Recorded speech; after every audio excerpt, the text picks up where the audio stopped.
If you've been tracking macros and following a training plan, but still struggling to see results, and you're starting to wonder, am I missing something or is my body just different? This episode is for you. Today, I'm talking with my client, Cassandra, who successfully lost fat and built muscle at the same time after years of creeping body weight, all while eating plenty of carbs as well. You'll discover the exact system we use together to finally break through and help her achieve sustainable fat loss without extreme restrictions. Whether you're just getting started or maybe you're feeling stuck despite doing all the right things, today's chat with Cassandra will show you what's possible when you have the right strategy and support.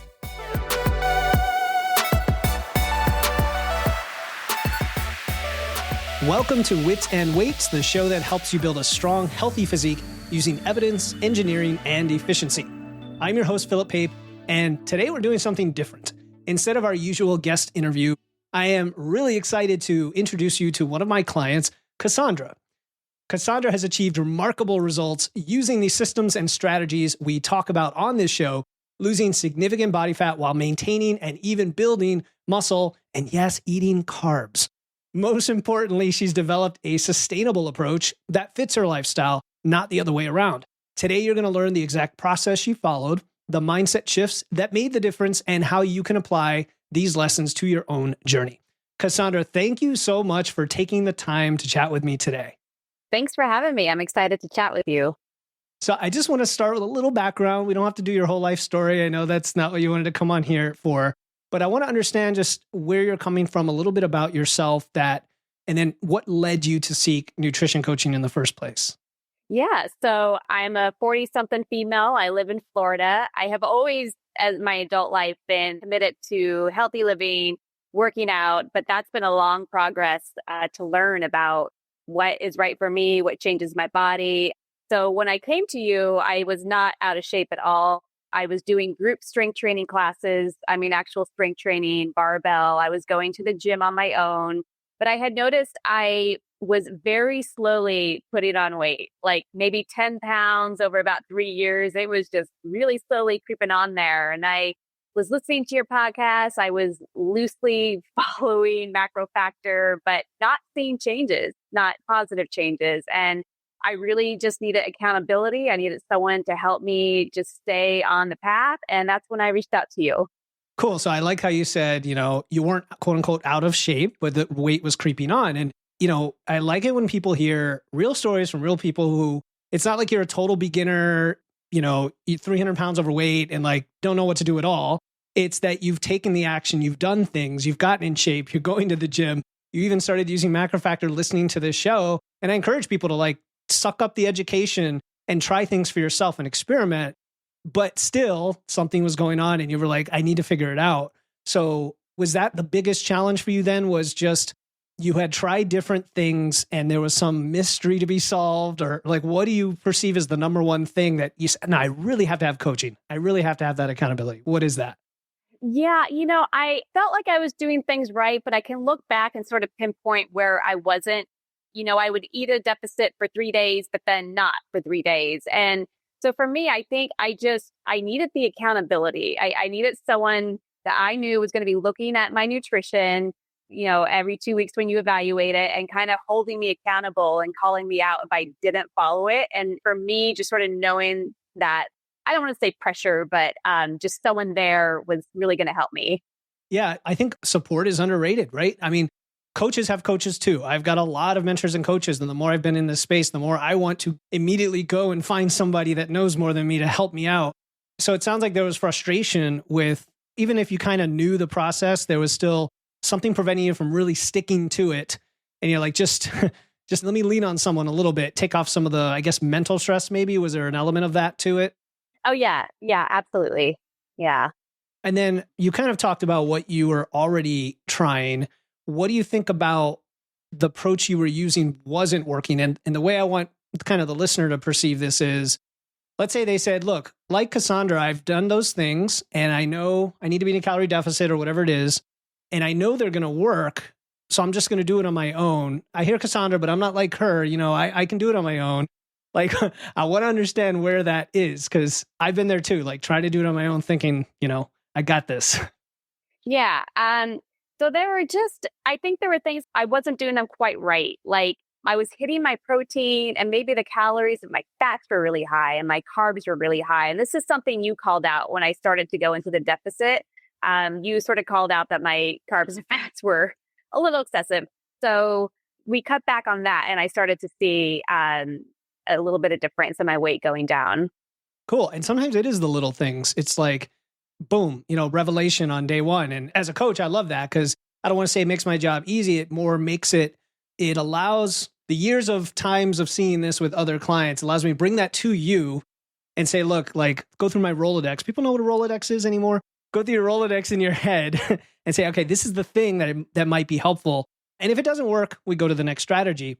It's funny you mentioned fats and carbs because you know how people have a fear of carbs and often say, well, I think my carbs are just too high. And a lot of times you get into the data, you're like, no, it's actually the fats that are too high, and that's what you're missing because you keep trying to cut carbs, but somehow you keep gaining weight.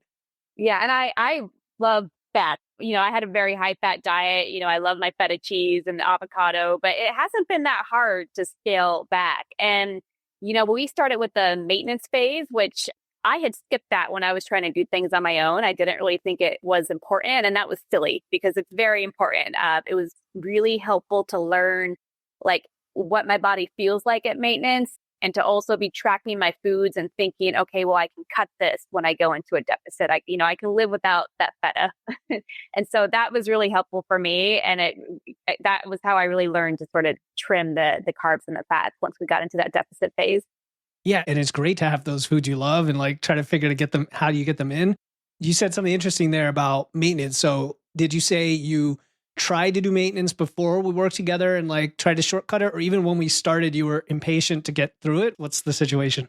No. So when I listened to your podcast before I worked with you, you would mention it's important to learn your maintenance and you would always start your clients at maintenance. And I never did that. Like as soon as I went into Macro Factor, I downloaded it, I immediately went into a deficit. And I think that was the wrong thing to do because Macro Factor needs to learn your maintenance to be able to do a deficit or add weight. And I didn't really realize that. And I think I wasted a lot of time watching it adjust the figures, trying to figure out where I should be. So we had us at maintenance for about a month and it was just very helpful. It taught me to be very intentional about what I was eating and just learning how my body feels on the right amount of calories. And so, yeah, I'm really glad we did that together. I love how you frame that. And yeah, I recall it took about a month together. And for anyone listening, I usually recommend a month to 2, but I'll tell you clients who are dedicated like you were, who did the work. And honestly, the best coaching experience you're going to have or relationship, if you hire coaches, you've got to do the work too. And that way you're going to accelerate the process together. But a month is a reasonable amount of time. The shortest I've ever done it is maybe 2 weeks. And that's only because someone had already kind of been in maintenance on their own coming into me to working with me. And then you said it's really about feeling and understanding your body, which is crucial because fat loss is big change. It's a big stressor. It's a big, a different variable affecting your body. It's totally unlike not being in fat loss, right? So maybe just color for people. What does that mean by getting to understand your body across all the facets that you learned during that period?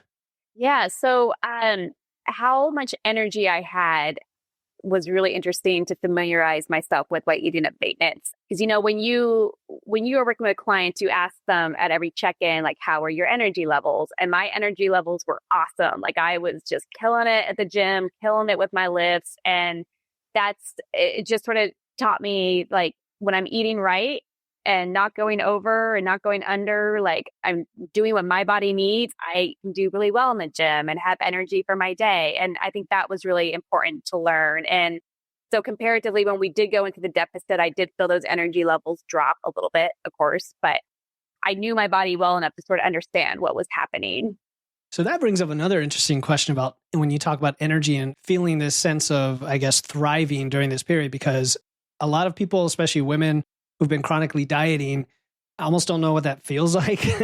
And so I've had clients who started the maintenance phase and then they decide they don't even want to do fat loss because they just love how it feels. Now, that brings up the question, did your goal sort of shift in your head, both the superficial goal of like X number of fat pounds to lose or what have you, and then the deeper goals you had? Did that shift at all from the time like you first hired me, you were all excited, gung-ho, like I'm going to lose 20 pounds or whatever, to after the maintenance phase, when we started fat loss, did you have a slightly different perception of what your goal was? No, not really. I definitely wanted to get that like extra weight off. Okay. Yeah. So no, no, for me, I had like my eye on the prize. All right, fine. So audience, that's what's called, I didn't prepare Cassandra ahead of time for any of these questions, and I don't know what the answer is going to be. So as much as I try to lead her to a certain answer, she was honest with that she knew what she wanted. And honestly, at working with you the whole time, I knew you were the type of client that I would love to work with because, you're ready to go, like you're focused. So then that gets to our approach, because people are like, well, what did she do? I know she wanted to get fat loss and she was going to the gym. And like, if you want to work with me, you should already be lifting. That's what I'm telling anybody who listens. Otherwise, listen to the podcast, listen to this case study with Cassandra, and go start lifting weights and reach out for help. But once we started working together, what were some of the big changes in your approach to nutrition and even to training? Yeah, I made a lot of changes, big and small. So I had been doing group strength training classes, as I mentioned, and then going to the gym on my own a couple times a week. But I definitely hit a plateau with that. So for me, I did take on a personal trainer, which I know is not feasible for everyone. But that helped. My partner is a great weightlifter, so I asked him to start helping me more in the gym. And that kind of pushed me outside of my comfort zone. And definitely it was sore every day. I also made some smaller changes, like I work remotely, but I didn't have a standing desk. So I got a standing desk and a desk treadmill, and I make myself take 10-minute breaks throughout the day to get on that treadmill. And I hit my step goals that you wanted us to hit, minimum 8,000 steps a day. So I was really good at that. And then nutrition, it adjusted quite a bit, especially in the deficit phase. I'm a morning workout person, 8 a.m. And I believe that I had to have a meal in my stomach before I worked out. And working with you, I learned to adjust my foods more strategically. So I started with the protein shake, and then I worked out and I was fine. And then I went on to what I call second breakfast afterwards, where I fueled my body a bit better. And then that kind of kept me full, so I could eat lunch later, and I would do a higher carb lunch and then a lighter dinner. And that took a while, like to sort of tweak that in a way that like benefited me and my schedule and my workout. But like learning how to eat strategically and adjust my foods around exercise helped a ton. That's really good, because sometimes people simplify these things, like you should have protein and carbs before a workout. And I say that a lot to people who are just not eating at all. In your case, we had to listen to your body, look at your biofeedback, which, by the way, every time you checked in with me, you would share, okay, here's my digestion, my soreness, my energy, my sleep, etc. And we can kind of see, okay, this is trending one way or the other, or I'm struggling with this, or I'm feeling wiped out in the gym. Let's strategize over meal timing, not necessarily what you're eating or how much you're eating. It's, sometimes when. You also talked about the personal training and having a partner who's into weightlifting. So again, that's great support, which is why it's awesome when you can be with others, even if it's not like an intimate partner, but a friend, a training partner, somebody you work out with, to kind of push each other and have that same environment. And by the way, again, for folks listening, like there's a whole spectrum of how you get support. So notice how Cassandra had a personal trainer. I have a lot of clients who have their own personal trainers. I have clients who lean on me for programming and feedback. And I have clients who are kind of in between, where they might program for themselves, or I might give them a template, and then they're pretty self-sufficient, and then they reach out for form checks. So it kind of depends on what you need. And I think that's a great thing. And then the standing desk, the desk treadmill. So I love that you mentioned walking, because I think when you and I started together, I definitely talked about the importance of it. I don't know how forceful I was, because now I'm even more like, we've got to get your steps up, because I'm even more of an advocate of the importance for fat loss and for metabolic health. Well, like, what are your thoughts on that topic in general about steps? Oh, I'm a huge advocate of walking and getting steps. I used to be a runner back in my 30s, and my knees really hate me now for it. And I just wish I had known that, walking just has so many great qualities. And like, I can go for a good 30-minute walk outside and just feel like I've had the best workout. I encourage everyone to do it. It's just really good. It's just good for the body. 100%. No excuses too, right? Like, I think anybody can find a way. I mean, you did the stand-up desk and the desk treadmill. Others might, pace around on their meetings, and others might have to go for walks. But and I know you have a dog too. That probably helps, right? Yes, it forces me outside for sure. It's a great reason to have a dog.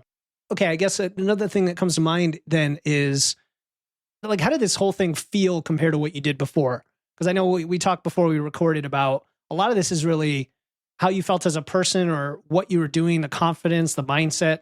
You know what I mean? Just generally, how did it feel? Did it feel more frictionless? Did it, tell us about that? Yeah, it felt way more frictionless. I'm a very structured person, and I felt like working with you really helps me keep a structure around everything, tracking my nutrition and my workouts. And for me, that's very motivating. I like to feel like my house is in order. And when it is, like I'm in order and I feel good. So yeah, it felt really good. And then when I started seeing progress, like that's just boosted my confidence. And was just awesome. Awesome to see those changes. And, I have never done progress photos before because I don't think anyone really likes to do those, but doing them with you, I'm really glad it forced me and I could see that difference. I mean, you don't see it in yourself day to day, but when you pull a photo 3 months apart, it's really great to be like, oh, wait, yeah, there's a lot less fat there. So I appreciated that was incorporated into our process. Yeah, it is. Interestingly, it's a very delicate subject. And, there are definitely clients who don't even want to give me the pictures to begin with. And I don't pressure them because I'm like, look, ultimately it is for you. And you and I were talking before we recorded that I hardly ever use before and after photos, even if they're fantastic, only because I don't think that's the message we're trying to convey is just that it's about the physical appearance. Even though, hey, side bonus, yeah, you're going to look much better because you're healthier and you're fitter. So it's an interesting topic. Like, tell clients about how that experience was. Like, how did I react? How did I use your photos during the process? Because it's usually pretty minimal, but maybe you can tell us. It's very minimal. In the feedback videos, I think twice in the past 5 months, you actively kind of pulled up the photos and pointed out the difference you saw, which I appreciated because you were pointing out like muscular growth that I was more focused on like, oh yeah, my waist is trimmer, but you're like, no, I can see the muscle in your arms. It definitely helped me to see your perspective of them. You didn't focus on them a whole lot. Like you're not analyzing them every week. So people are nervous about it. Yeah, exactly. Because it's sensitive. And I know people body image is a very personal thing. So I think I'm like, if it were me, if I ever had a coach share photos, I almost don't want to send the photos, but if you got to treat it that way. So I just want people to understand that that's what it is. It's not like every week I'm like, oh, look how much skinnier or fatter you are. And look at this and that. Look at your butt and your hips. And it's not like that at all. It's very simple, objective, as needed. Okay. So then speaking of results, then like what are some of the wins you got? So we worked together for about 6 months and you had a month of maintenance and then fat loss phase. Maybe just walk us through what the periodization looked like. Yeah. So in total, I'm down about 11 pounds and I get quarterly DEXA scans, which that for those who don't know, you lay flat, it scans you. It's very unforgiving because you're laying flat. It sends you an outline of your body, your fat, your lean body mass, your bone. My body fat decreased by 5% and my lean mass went up a little bit. So that's the muscle that I've put on. There's also other changes that you notice, like my resting heart rate decreased from like 70s to upper 50s. And that's amazing. I've never had anything below 70 for resting heart rate. So that was really great to see. And my clothes fit better. I look better. I mean, there's just so many changes. And I want to point out that my transformation wasn't dramatic. Like 10 pounds might not sound like to a lot of people, but but for me, I was having a really hard time getting that off and I didn't have a lot of weight to lose. So for me, it was transformational. Yeah. And the fact that you added muscle, I think we had a part of our conversation at one point was like, you think you're good. Like, in other words, you were super happy with the muscle at that point. You weren't even as concerned about losing any more fat. Is that right? I seem to recall that at one point you were like, I don't know. It seemed like some sort of shift in your mindset around the body composition. Yeah. Yeah, I was going to say there was a mindset shift where I really started to just become proud of the muscle that I had and it was showing and the strength I was building in the gym. And, I mentioned I used to do these group classes and I stepped back from those to focus on my other training, but I did go back recently and I hadn't seen my peers in a few months, and someone said, Cassandra is looking jacked. And there was like this ripple of approvals and agreements. And it just felt really good to hear that and to see that. So I think at some point, like, I knew I needed to lose the fat to see the muscle, but that started to happen. And I just started to feel really proud of the muscle that I was building. Yeah, I mean, you were doing both at the same time. So it definitely even accelerated the process. You sent me one, I remember one day you sent me a photo, you were like doing lat pull downs or something, a photo of your back. And by the way, I love backs in general, because that's something that I personally like, have a decent back, whereas some people struggle with that and others struggle with other parts of their physique. And yeah, she's just looking jacked. You could just see like the Christmas tree down her spine and like her delts. And like, that's the kind of stuff I'm talking about when I comment on physique. It's just good to see the development across all of that, and it was exciting because you just out of the blue were like, look how excited I am at this. And then the external validation, there's nothing wrong with that if you're not outwardly just seeking that. So the fact that you just showed up and they're like, hey, you look jacked. It's like, okay, great. I'm doing the right thing. So then so that's a physical, speaking of that, then the mindset or your lifestyle, we try to work around your lifestyle. Like with my clients, we try to work around what you're doing, even though there's change involved. So what's different, both mindset and lifestyle, since we started? So let's talk about lifestyle first.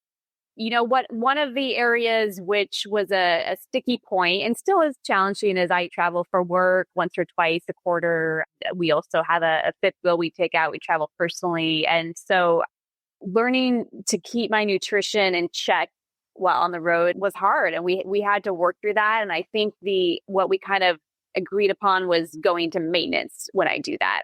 And so rather than keep it in a deficit, because that's really hard to do when you're eating out and buying food to go. So I just kind of committed to that and looking at restaurant nutrition meals ahead of traveling and finding something that sort of fit my nutritional guidelines and getting that and just doing my best to not go out from that. So that helped a ton. But also, one of the reasons I wanted to work with you is I didn't feel like I had to cut out things that I enjoy in my life. I love ice cream. I love nothing but cakes. Like, I still wanted to be able to eat those, and I could. And it's not like every day, but like, I was still could make room for that in my life, and I was still seeing weight loss.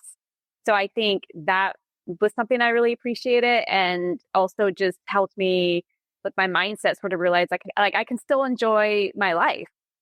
I also pretty much cut out alcohol, which has been awesome. And you did a podcast on this, but I allowed myself to start drinking diet sodas again. I used to demonize those, like I'm going to get cancer, but actually I really like diet soda, and kind of like I gave that to myself, and it sort of kept my sweet tooth at bay. And I think was a good, certainly better than the alcohol, and helped me maintain my goals. So there was just definitely like just some lifestyle changes that I took, a little bit of time to incorporate. And then mindset, that's a harder one, but I feel like once you see your body changing, you're willing to just sort of do what you need to do to just keep going with it. Seeing those changes helped a ton and just helped me really commit to our program. I hope everybody takes that message in right now, because we've talked about the answer to motivation is not discipline or willpower. It's taking action and getting a result. And then you get motivated. It's like a flywheel. And I see it over and over and over again. And I feel really bad for folks who don't take that step. Or if they take the step, maybe it's the wrong step, or they don't have the support or education.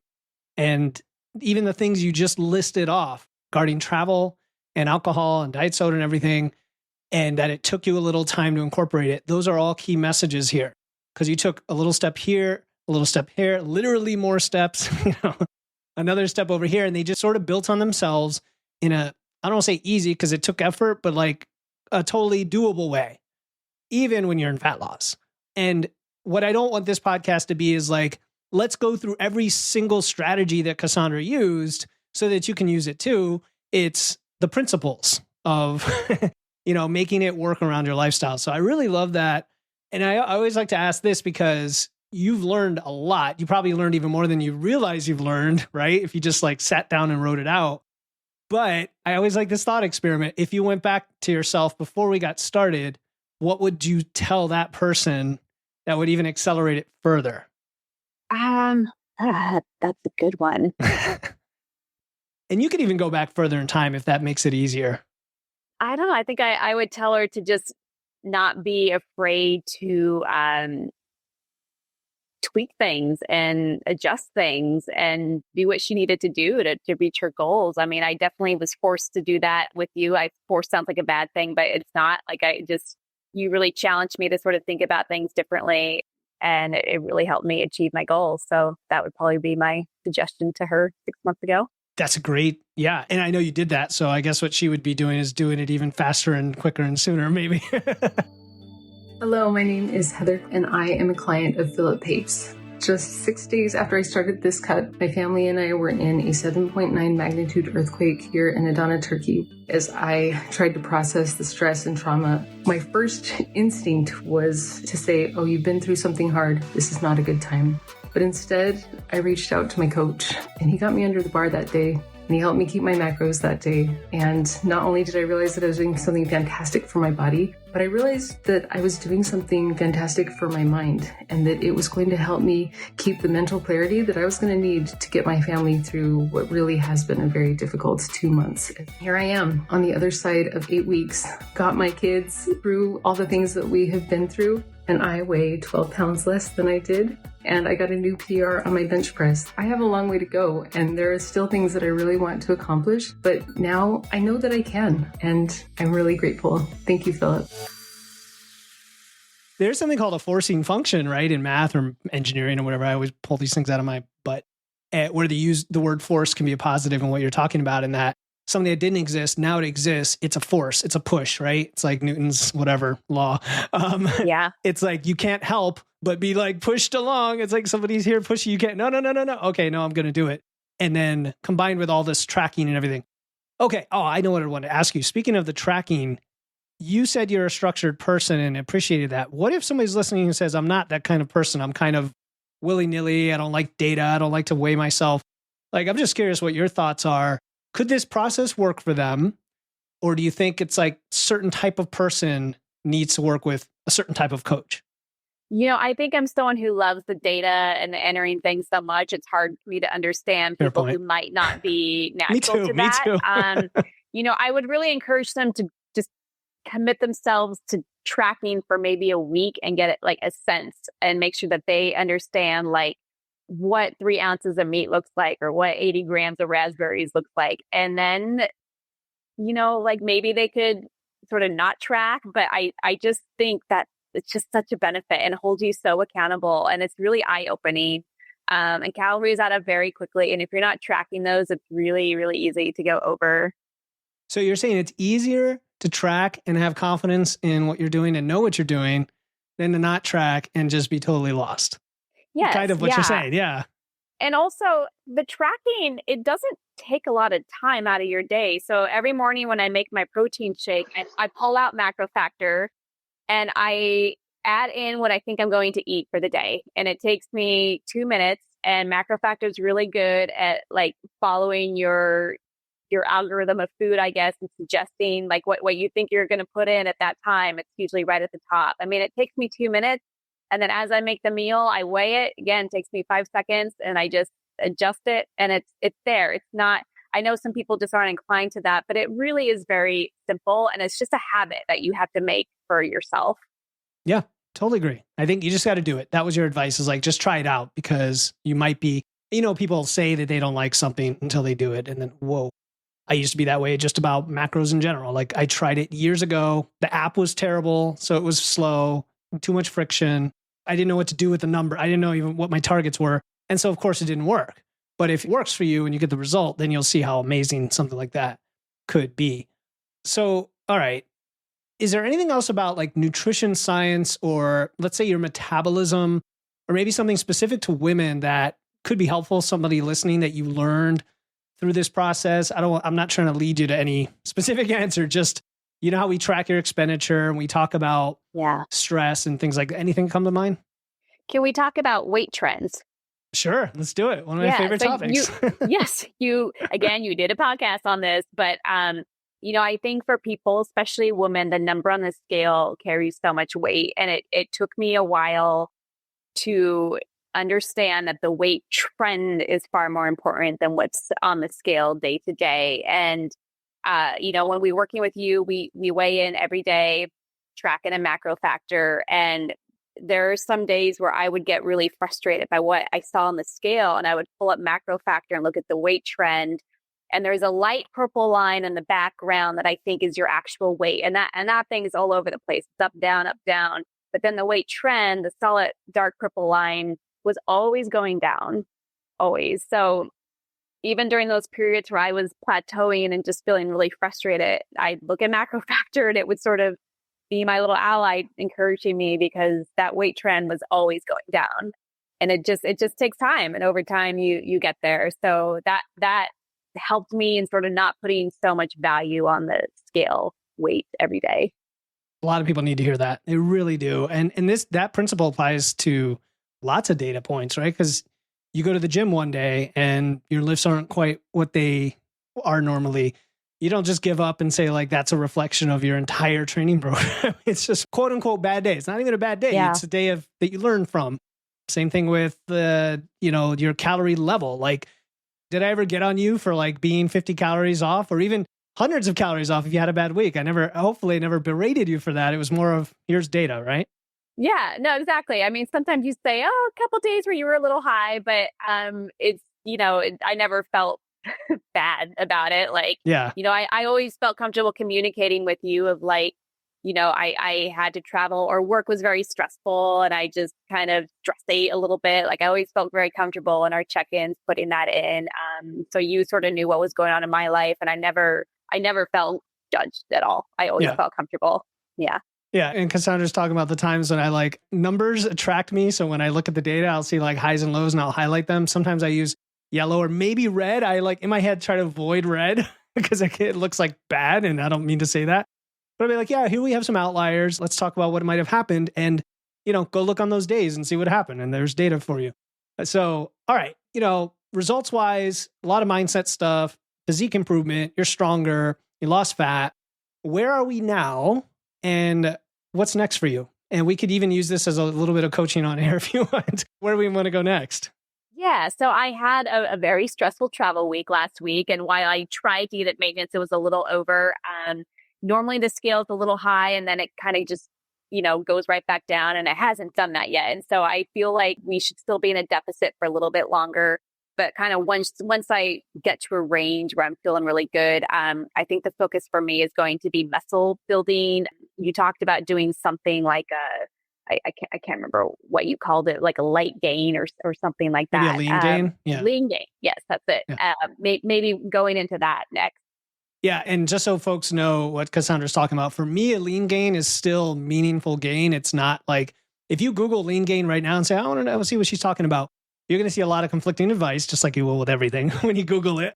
And maybe you're not even fully aware, Cassandra, what I would recommend to you, but it's like, you're going to gain some pounds back. You know what I mean? You're going to gain some pounds back over a 6 or 9 month period, but a lot of that's going to be muscle. And for someone like you, who's really starting to thrive in the gym and hit it hard, you're going to experience a level of ability to push like you've never had before. Like I can't even explain it to you until you get there, but all this stuff you're talking about, using the results to give you motivation, there's a whole world you haven't experienced. I'm so excited for you. And I only say that because I personally, every time I go through a bulk, relearn or learn again the potential that the human body has. And I think it accelerates when you're not only well-fed, but super well-fed. Like when you are in that surplus, most people listening are like, what do you mean? I'm just going to gain weight and get fat. That's the opposite of what we're talking about. We're talking about training 3, 4, 5 days a week, really hard on a structured program, and you're feeding your body all the fuel it needs and then some. So I like your approach since you have had a whole mentally healthy approach on the fat loss and you know how to do it. Another few pounds for the psychology of it, but also when you stop, you're going to bump back up. And I know you told this to me yourself in a check-in, you're going to probably pop up like maybe 3 pounds or something where, I don't know, I think you're sitting at like 127 now or something, right? I hope you don't mind that I said that. And so let's say you get down to 125, you'll pop back up to maybe 128 once you go back to maintenance because of the fluid, which also scares a lot of people when they're not in control of this process because it feels like I'm getting all the weight back, right? Like, so don't be afraid of that. And then just like before fat loss, we normalize at maintenance before muscle gain. And that's more just to let the numbers even out so that you don't undershoot during a muscle gain, or else you get really frustrated initially. And then really it's just step on the pedal for at least 6 months. For you, Cassandra, I'd probably recommend, I'm going to say 0.3% or 0.4% body weight a week. So we don't have to do the math on air, but like whatever that comes out to be times 26 weeks, is that 6 months? I guess you're probably going to look at like around the 10-pound mark, which sounds insane because you just lost almost that much, but well over half of that should be muscle, right? And then you cut 5 or 10 pounds and you'll be sitting 5 pounds heavier than you are right now. And all of that's muscle, right? So all that muscle that's popping out all over on you right now, it's just going to be more of that is what it's going to happen. How does that sound? Yeah, no, that sounds good. Yeah. Okay. Yeah. We can map that out. But I mean, do you have any thoughts or fears or like questions about gaining? I mean, some of the non-scale wins is just like being able to fit into clothes that I haven't been able to fit into, and button up pants that didn't button up. And so I don't know if we do that, am I not going to be able to fit in those clothes for a while and then it goes back down, or like how that impacts my, size, I guess. So the honest answer is I don't know, because it's going to depend on how your body responds to the measurements that affect your clothes. And why I say it that way is, you're not going to gain as much fat as you had. You're going to gain a percentage of the weight as fat, but you might gain it all in your midsection where somebody else gains it somewhere else. Do you know what I'm saying? Yeah. So the distribution. The chances are, however, you won't. And what will happen is it'll almost feel like your muscles outpacing your fat. And then you'll get to a point where you might feel a little uncomfortable, or like it's starting to push into that old pant size a little bit, but you'll have been measuring your waist the whole time and you'll kind of know that. But like the waist size will creep up, but also the muscle size will creep up. And it's this fine dance. Don't throw away your old clothes. But this is also why I generally prefer doing bulks through like the winter months. So, we should talk about an advanced strategy where maybe you just hold on to all your progress through the summer and just have fun during beach season, at your lean weight, and then go for the bulk. There's different ways to do it. Nothing's going to change visually for the first like couple months. You know how it goes, just like with fat loss, it takes a while. And then it'll start to all of a sudden happen. And for some people, Cassandra, really, they can go quite a while on a gain, because what happens is the muscle that they're adding almost makes up for the fat in that it gets distributed more aesthetically and also kind of pushes out your skin and fat. It kind of just pushes it out. You have a little more surface area to use, so it doesn't actually look fat, and it's almost healthier to have that little extra layer of fat too. So, but a lot of interesting things about the process that you're going to learn. Okay. All right. So last thing to wrap this up. I know there's some people watching who are in the same spot you were a few months ago. Maybe they even have a lot more progress to go. Maybe they're not training consistently yet, whatever. And they're struggling in some way. Maybe it's to lose fat. Maybe they've tried macros and it hasn't worked for them. What would you say to them? Like if they're on the fence about what to do, what would you say to them? Well, I tell them to hire you as a coach for sure. I appreciate that. Yeah, no, it helps to have someone else being a second set of eyes in your life. I mean, we talked about the accountability, but I've spent a lot of time the past 10 years or so learning about nutrition and weightlifting, and I still learned so much more in my process with you that really helped me achieve my goals. And I think if it's really important to you to dial it in, having a coach to help you is essential. And it's an investment, but it's an investment in yourself, your health, your future. So I would encourage them to do that. Awesome. Yeah. So you heard it from Cassandra. And by the way, we have multiple ways to support people, all the way from free things like our Facebook group through lower budget, all the way to one-on-one coaching. So I'm not trying to exclude people if you need the help. So keep that in mind. Is there anything you wish I'd asked or a topic you wanted to bring up that I didn't bring up? Just on what you said, you have a Facebook group that's really good. I don't post in there a lot, but I'm really impressed by sort of the quality of the questions in the posts. So for people who might not be ready to hire a coach, I'd say start there. That's where I started before I decided to hire you as a coach. And it definitely influenced my decision to go with you. And I learned a lot from that group as well. So that's my final thought. I think we've kind of covered most everything that I've learned. It's been a really great process. Well, it's been amazing talking to you. If anybody wants to reach out to you, since you're in the Facebook group, they should just join the Facebook group and then they'll find you in there. We'll include a link to that in the show notes. And also, I was thinking the other way. I don't think you and I took advantage. Did you do the free call with me beginning? I forget. Or you just like signed up? No, I emailed you and then we went into We just it. took off because you were ready. You're ready. But if you're hesitant, you're listening, I do like a 15-minute call all the time with folks. And that's not a sales pitch. And again, you didn't experience that, but it's a lot like 15 minutes of this conversation we just had, basically just chatting about what your goals are and then what the next steps. Anyway, thank you again for sharing your story. I really appreciate you doing this, Cassandra. I hope people are super inspired about what they can achieve. And I'm really excited to see what's next for you. Well, thank you for having me. It's been such a fun process the past 5 months, and it was really great to chat with you about it. You're an amazing client, Cassandra, an amazing person as well. Thanks for coming on. Thank you so much.